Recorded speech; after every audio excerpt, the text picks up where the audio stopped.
The earliest examples of American architecture were, unsurprisingly, heavily influenced by the styles prevalent in Great Britain. The colonists brought with them the architectural traditions of their homeland, adapting them to the materials and climate of the New World. This led to the emergence of distinct regional variations, as seen in the simple timber-framed houses of New England and the more elaborate brick mansions of the southern colonies. These early structures, while undeniably British in their origins, also began to exhibit subtle deviations from their European counterparts. The vastness of the American landscape, coupled with the spirit of self-reliance fostered by life on the frontier, began to shape a uniquely American aesthetic. This nascent architectural identity, though still in its infancy, hinted at the independent spirit that would come to define the nation. The influence of the British Georgian style, characterized by its symmetrical facades and Palladian-inspired details, was particularly strong in the years leading up to the American Revolution. Grand houses like Drayton Hall in South Carolina and the Redwood Library in Rhode Island exemplified the elegance and sophistication of this style, which represented the aspirations of the colonial elite. However, even within these grand expressions of British taste, one could detect a subtle shift in proportions and ornamentation, a subtle hint of an emerging American identity. With the dawn of independence, American architecture underwent a period of significant transformation. The colonial style, which had dominated the pre-revolutionary period, gradually gave way to the federal style, a distinctly American interpretation of European neoclassicism. While the federal style retained elements of its European predecessors, such as a preference for symmetry and classical motifs, it also incorporated distinctly American elements. One of the most notable differences between colonial and federal architecture lay in their respective approaches to ornamentation. Colonial buildings, particularly those in the Georgian style, often featured elaborate carvings and decorative elements, reflecting the British penchant for ornamentation. Federal architecture, on the other hand, embraced a more restrained aesthetic, emphasizing clean lines and simple geometric forms. This shift towards simplicity and clarity of form reflected the ideals of the newly formed republic: democracy, reason, and civic virtue. The federal style also diverged from its European counterparts in its use of materials.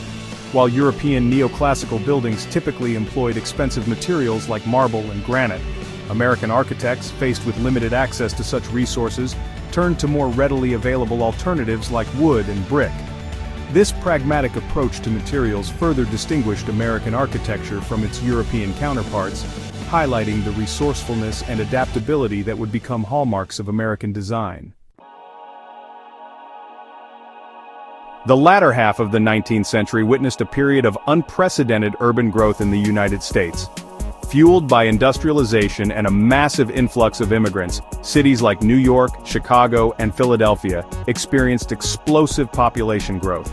This rapid urbanization led to a shortage of land in urban centers, driving architects and engineers to devise innovative solutions to accommodate the burgeoning population. The result was the skyscraper, a uniquely American building type that would come to define the modern cityscape. The development of the skyscraper was made possible by a confluence of technological advancements, including the invention of the elevator and the development of new structural systems like steel frame construction. These innovations allowed architects to build taller and taller structures, pushing the boundaries of what was structurally possible. The skyscraper quickly became a symbol of American ingenuity and ambition, a testament to the nation's technological prowess and its unwavering belief in progress. However, the rise of the skyscraper also had a profound impact on the urban fabric of American cities. As buildings soared skyward, casting long shadows on the streets below, concerns grew about the loss of light and air in urban centers. The skyscraper, once hailed as a triumph of engineering, began to be seen by some as a symbol of urban alienation and the dehumanizing effects of industrialization. This tension between the skyscraper's symbolic power and its very real impact on the urban environment continues to shape debates about urban design to this day. While the skyscraper itself was a distinctly American invention, its design was not entirely immune to European influences. The Art Nouveau movement, which emerged in Europe in the late 19th century, had a notable impact on the ornamentation and decorative elements of early skyscrapers. Art Nouveau, with its emphasis on organic forms, flowing lines, and intricate detailing, provided a counterpoint to the often stark functionalism of early skyscraper design. Architects like Louis Sullivan and Daniel Burnham, while embracing the technological advancements that made skyscrapers possible, also recognized the need to imbue these towering structures with a sense of grace and beauty. They incorporated Art Nouveau-inspired motifs into their designs, adding decorative flourishes to facades, entrances, and even structural elements like elevator grills. These decorative elements, often inspired by natural forms like plants and flowers, softened the hard edges of the steel and glass towers, injecting a touch of elegance and whimsy into the urban landscape. The influence of Art Nouveau on American skyscraper design, while often subtle, highlights the ongoing dialogue between American and European architectural traditions. Even as American architects forged a new path with the skyscraper, they remained open to the influence of European artistic movements, adapting and reinterpreting these influences to suit the American context. The early decades of the 20th century witnessed the emergence of modernism, a revolutionary movement in architecture that sought to break with the past and create a new architectural language for the modern age. While modernism had its roots in Europe, it found fertile ground in the United States, where its emphasis on functionality, simplicity, and technological innovation resonated with the American spirit. However, American modernism, while sharing some common ground with its European counterpart, also developed its own distinct characteristics. European modernists, led by figures like Walter Gropius and Le Corbusier, often embraced a stark minimalist aesthetic, stripping buildings down to their essential elements. American modernists, while also valuing functionality and simplicity, tended to be more pragmatic in their approach. They were less interested in imposing a rigid universal style, and more focused on creating buildings that responded to the specific needs of their users and the unique conditions of the American landscape. This difference in approach is exemplified by the work of Frank Lloyd Wright, arguably the most renowned American architect of the 20th century. Wright, while influenced by European modernism, rejected its more dogmatic tendencies. He believed that form should follow function, but he also believed that buildings should be organically integrated into their surroundings and that they should possess a distinct sense of place. His Prairie School houses, with their low-slung profiles, horizontal emphasis, and use of natural materials, epitomized the American modernist ideal of creating buildings that were both functional and deeply connected to their environment. Section 6. Building blocks of a nation's standardized materials and modular construction. The rapid growth of American cities in the 20th century created an unprecedented demand for housing and infrastructure. To meet this demand, American architects and builders turned to standardized materials and modular construction techniques. The use of prefabricated components, mass-produced in factories and assembled on site, allowed for the rapid and efficient construction of homes, schools, hospitals, and other essential buildings. This embrace of standardization and mass production had a profound impact on the American built environment.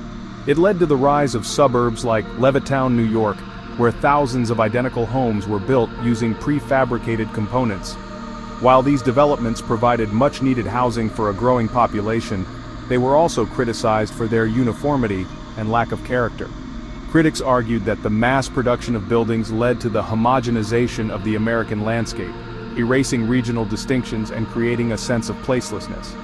Despite these criticisms, the use of standardized materials and modular construction techniques continued to shape American architecture throughout the 20th century.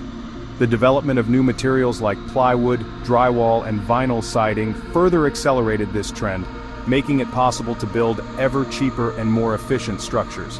While the debate over the merits of standardization versus individuality in architecture continues, there is no denying the profound impact that these building practices have had on the American built environment. Section 7. A break from tradition postmodernism in America and its European influences. By the mid-20th century, the austere functionalism of modernism had begun to fall out of favor.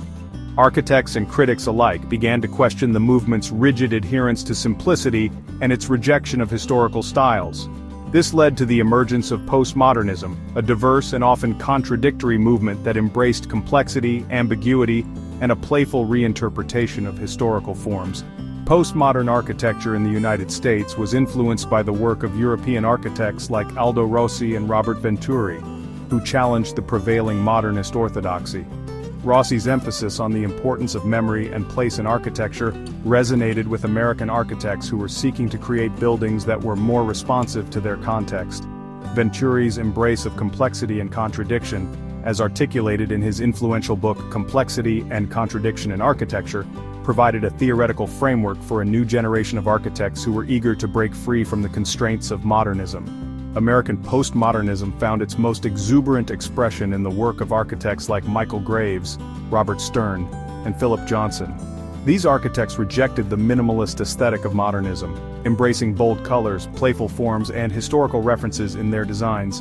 Buildings like Graves' Portland Building and Johnson's Atan DT Building, now the Sony Tower, became icons of postmodern architecture, their whimsical designs challenging the seriousness and sobriety of the modernist establishment. Section 8. Building a Sustainable Future. Comparing approaches to sustainable architecture in the US and Europe. In recent decades, concerns about climate change and the environmental impact of the built environment have come to the forefront of architectural discourse. Both the United States and Europe have witnessed a surge in interest in sustainable architecture, with architects and policymakers alike seeking to create buildings that are energy efficient, environmentally responsible, and socially equitable. While both regions share a commitment to sustainability, there are also notable differences in their approaches. European countries, with their long history of urbanism and their generally higher population densities, have often taken the lead in developing innovative sustainable building practices. Cities like Copenhagen, Amsterdam, and Freiburg have become models of sustainable urban design, with their emphasis on public transportation, cycling infrastructure, and energy-efficient buildings.